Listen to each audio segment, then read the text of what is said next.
چلیے شروع کرتے ہیں پھر ہم۔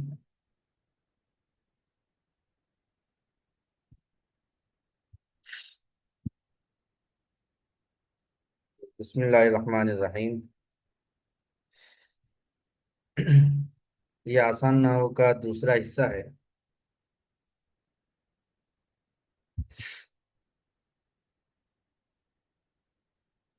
رب یسر ولا تعسر وتمم بالخیر رب زدنی علما۔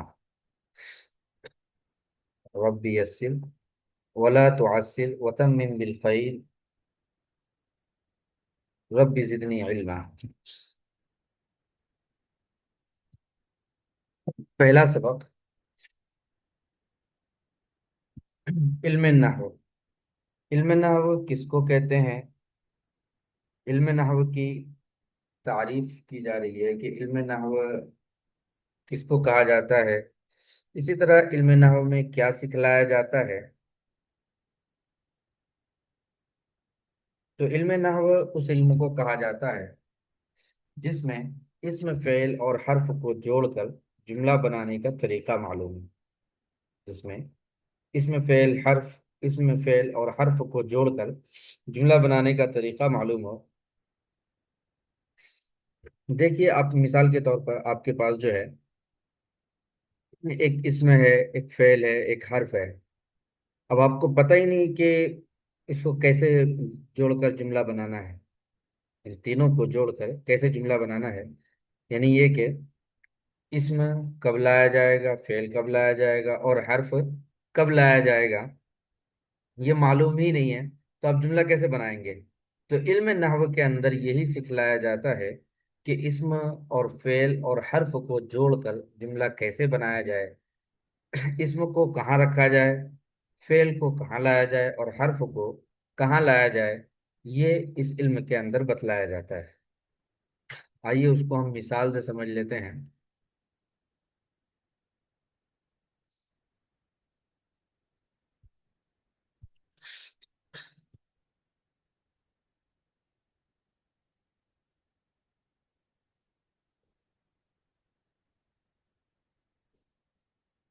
دیکھیے،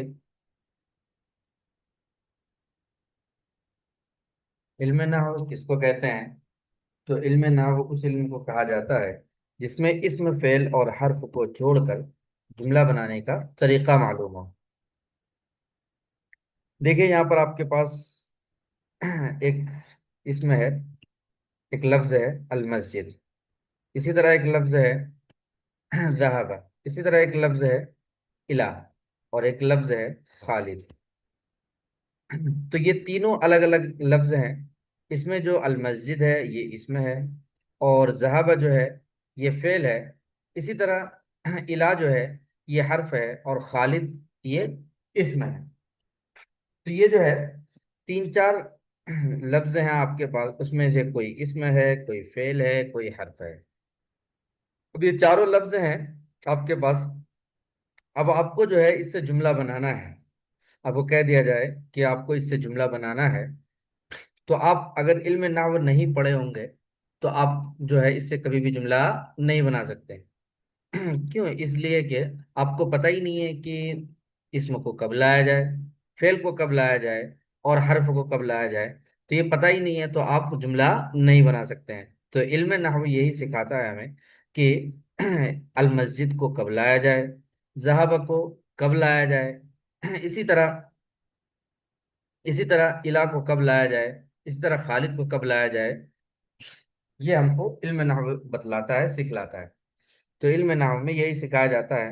تو ہم نے علم نحو کی روح سے اس کو دیکھا تو سمجھ میں آیا، کیا سمجھ میں آیا؟